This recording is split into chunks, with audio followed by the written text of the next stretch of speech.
ની સીટ જીતશું।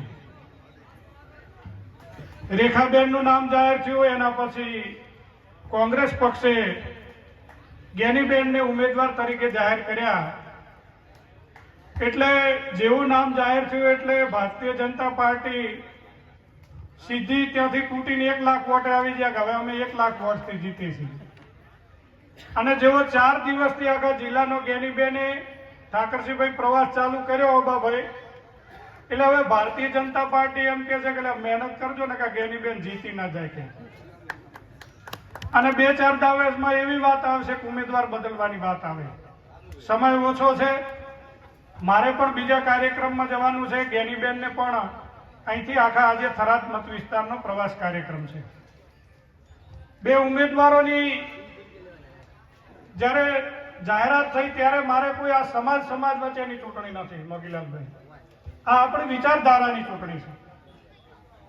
વિચારધારાની ચૂંટણીમાં 2 ઉમેદવારોને તમે જોશો, કોંગ્રેસ પાર્ટી અને ભારતીય જનતા પાર્ટીના, તો જ્ઞાનીબેન ઠાકોર આખા બનાસકાંઠા જિલ્લાથી છે, હળાદથી લઈ અને માવસરી સુધી એ કાર્યકર્તા હોય, આગેવાન હોય, કોઈ પણ હોય એને નામથી બોલી શકે, આ જિલ્લાની જે આપણી સમસ્યાઓ છે એને સારી રીતે સમજી શકે છે।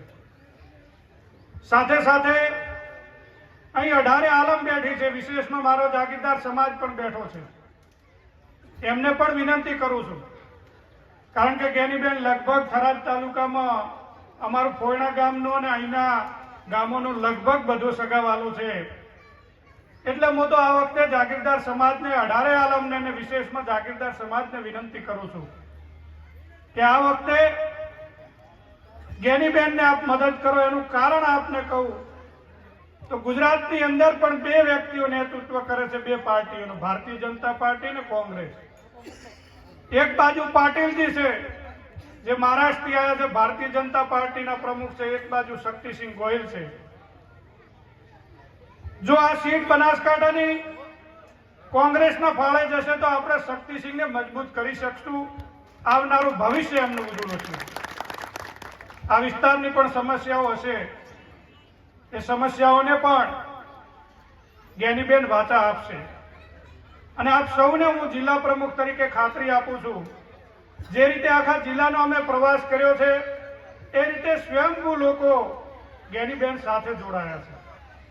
અને હંમેશા આપણા વિસ્તારમાં કહેવત હોય કેણજી બાવા કે ચૂંટણી થાય, સરપંચની હોય, જિલ્લા તાલુકા પંચાયતની હોય મોગીલાલભાઈ, એટલે આપણે પહેલા પૂછવા જઈએ કે આ વખતે વિચાર છે મારો ચૂંટણી લડવાનો, જો તમે બધા કહેતા હો તો લડો।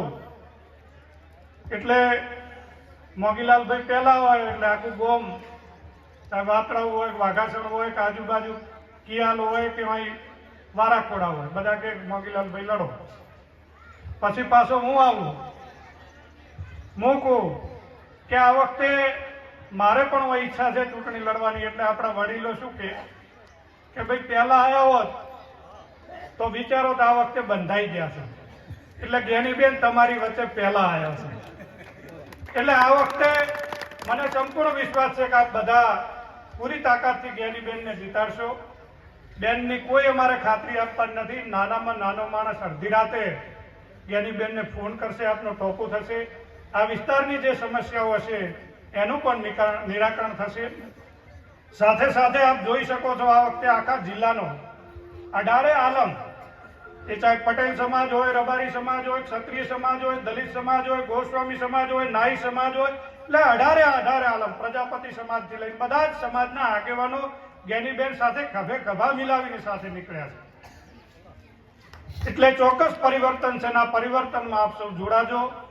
7મી તારીખે મતદાન છે અને 7 પહોંચે એના પહેલા 15મી તારીખે જ્ઞાનીબેનનું પાલનપુર આપણે સૌ ફોર્મ ભરવા જવાનું છે। એટલે જિલ્લા કોંગ્રેસના પ્રમુખ તરીકે આપ સૌને આમંત્રણ આપું છું કે આપ બહોળી સંખ્યામાં પધારજો। પુનઃ આપ સૌનો ખૂબ ખૂબ આભાર। જય હિન્દ, જય ભારત, જય કોંગ્રેસ।